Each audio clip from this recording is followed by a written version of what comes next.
예레미야 25장 15절부터 29절 말씀 읽겠습니다. 오늘 본문에는 하나님의 진노의 술잔을 말씀을 하고 있습니다. 15절 보시면 이스라엘 하나님 여호와께서 이같이 내게 이르시되 나는 내 손에서 이 진노의 술잔을 받아가지고 내가 너를 보내는 바 그 모든 나라로 하여금 마시게 하라 이렇게 말씀하시죠. 진노의 술잔이라고 했는데요. 이 진노의 술잔은 독을 말한다고 볼 수 있습니다. 그래서 이것을 마시면 반드시 죽는 겁니다.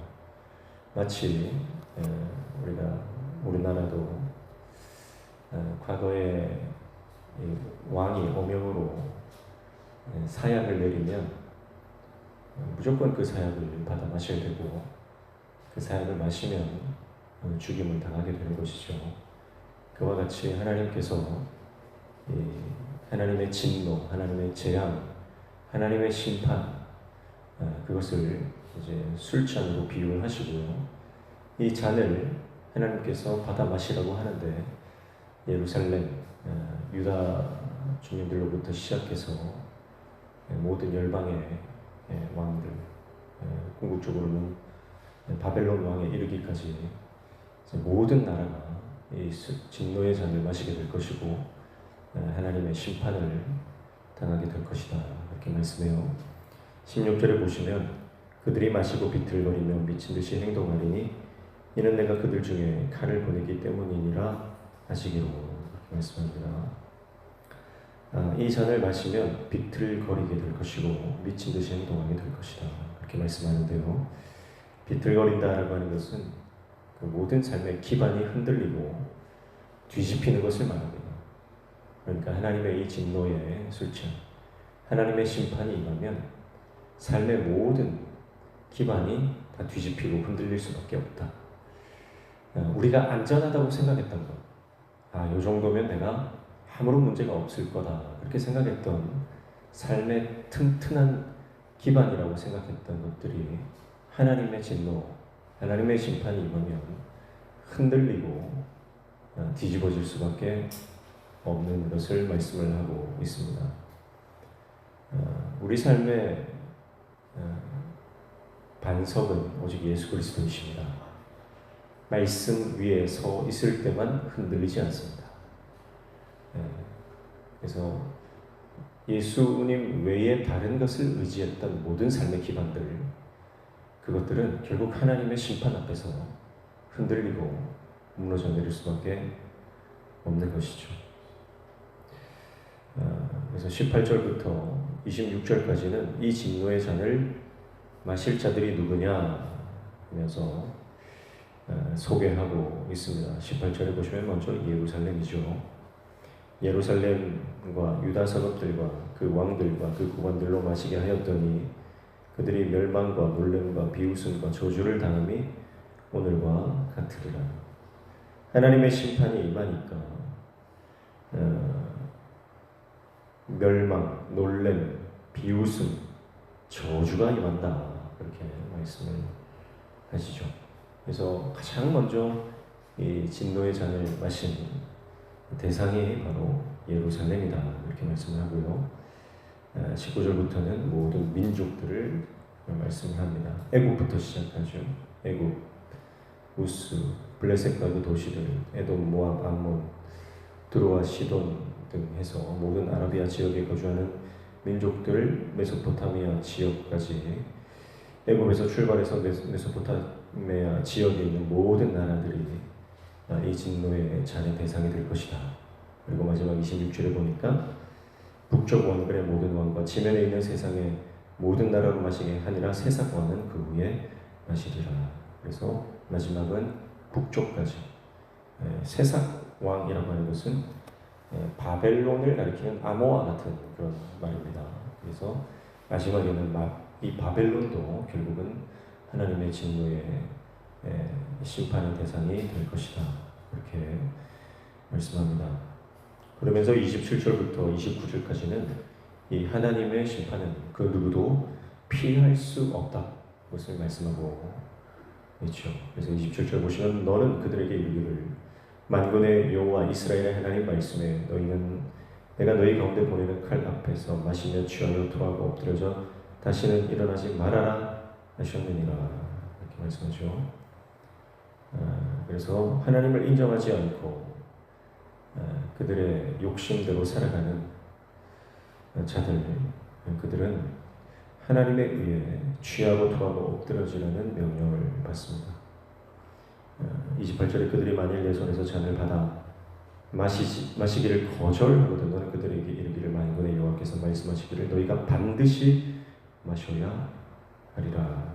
이렇게 말씀하죠. 그래서 그 누구도 이 하나님의 심판을 피해갈 수 없고 진노의 잔을 거절할 수도 없다. 하나님이 결정하시면 하나님은 온 땅의 주권자이시기 때문에 하나님은 반드시 실행하시는 분이다. 그래서 한번 엎드려지면 일어나는 것도 허락되지 않는 것입니다. 철저한 심판이고 예외가 없는 심판임을 말씀을 하고 있습니다. 29절에 보라 내가 내 이름으로 일컬음을 받는 성에서부터 재앙을 내리기 시작하였으므로 너희가 어찌 능히 형벌을 면할 수 있느냐 면하지 못하리니 이는 내가 칼을 불러 세상의 모든 주민을 칠 것이니라 하셨다라. 만군의 여호와의 말씀이니라. 그래서 다시 한번 내 이름으로 일컬음을 받는 성에서부터 재앙을 내리기를 시작할 것이다. 예루살렘 성을 말하는 것이죠. 이스라엘 백성들을 일컫는 것입니다. 하나님의 백성들, 또 하나님이 거룩하게 임재하셨던 그 성전에서부터 이 하나님의 심판이 시작될 것이다. 그렇게 말씀합니다. 자, 그러니까요, 이스라엘 백성들이라고 하는 것은 하나님께서 세우신 목적이 뭡니까? 열방에 하나님의 복음을 전하고 하나님이 누구이신지 여호와 하나님을 알리는 그 도구로서 이스라엘 백성들이 선택된 거예요. 그러니까 어떤 면에서 이스라엘 백성들은 모델이라고 할 수 있습니다. 그래서 하나님이 그들을 주권적인 은혜로 선택하신 것은 그들이 잘나서가 아니라 그들을 열방 가운데 하나님이 어떤 분이신지를 보여주기 위한 도구로서 선택된 것이죠. 그래서 그게 은혜인데요. 이스라엘 백성들은 온 세상으로 하여금 하나님이 어떤 분이신지를 드러내는 역할을 하는 그런 나라입니다. 그래서 제사장 나라, 축복의 통로, 복의 통로로서 이스라엘 백성들이 선택된 거예요. 그런데 하나님을 어떤 분이신지 드러내는데 이제 그들이 온전한 도구가 되지 못한다면 그들은 심판을 받는 모습을 열방에게 먼저 보여주는 도구가 될 것이다. 그러니까 복의 통로가 될 수도 있고 아니면 심판을 보여주는 도구가 될 수도 있다라고 하는 것을 오늘 본문을 통해서 우리가 알 수 있는 것이죠. 그것을 결정하는 게 뭡니까? 바로 순종입니다. 하나님의 말씀에 순종할 때 그 하나님의 말씀에 순종하는 백성들이 받는 복을 보여주는 그 사명이 이스라엘 백성들에게 있는 거예요. 그런데 순종하지 않고 불순종하고 이방신들을 섬기고 우상 숭배를 한다면 불순종하는 백성은 어떻게 되는 것인지 이스라엘 백성을 통해서 열방이 보게 된다라고 하는 것이죠.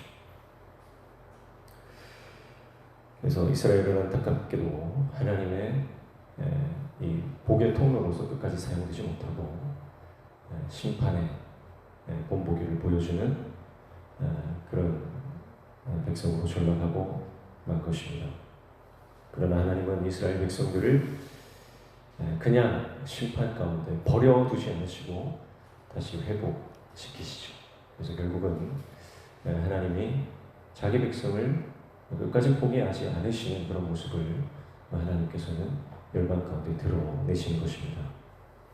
자, 여러분, 이스라엘 백성들만 멸망하는 게 아니고 모든 열방이, 모든 강대국들이 심판을 당하고 하나씩 무너져 내릴 것입니다. 자, 여러분, 그래서 절대 망하지 않을 것 같았던 나라들이 망하고 나서 모든 사람들이 그것을 볼 거예요. 그리고 후대 사람들이 그것을 목도하게 될 것입니다. 그런데 그 열방들이 무너질 것에 대한 예언이 이미 있었다라고 하는 것, 그것을 또 깨닫게 되겠죠.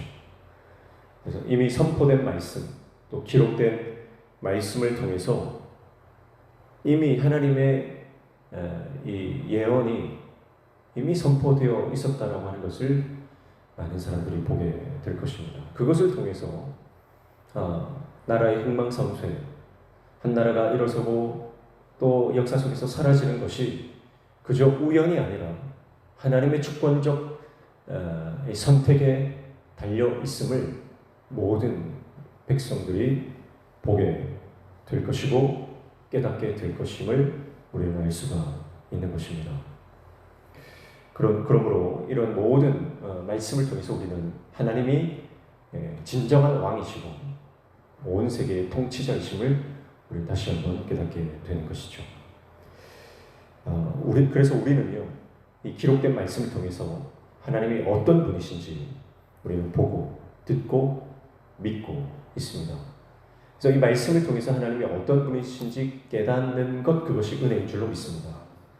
그래서 말씀을 통해서, 기록된 말씀을 통해서 내가 하나님의 성품을 깨닫고 하나님의 그 능력을 내가 깨닫는다면 사실은 그것이 우리 인생 가운데 가장 큰 복이에요. 깨닫는 것이 복인 줄로 믿습니다. 어떤 이들은 말씀이, 기록된 말씀이 아무리 봐도 깨닫지를 못하는 백성들이 있습니다. 들어도 안 들리는 사람들이 있죠.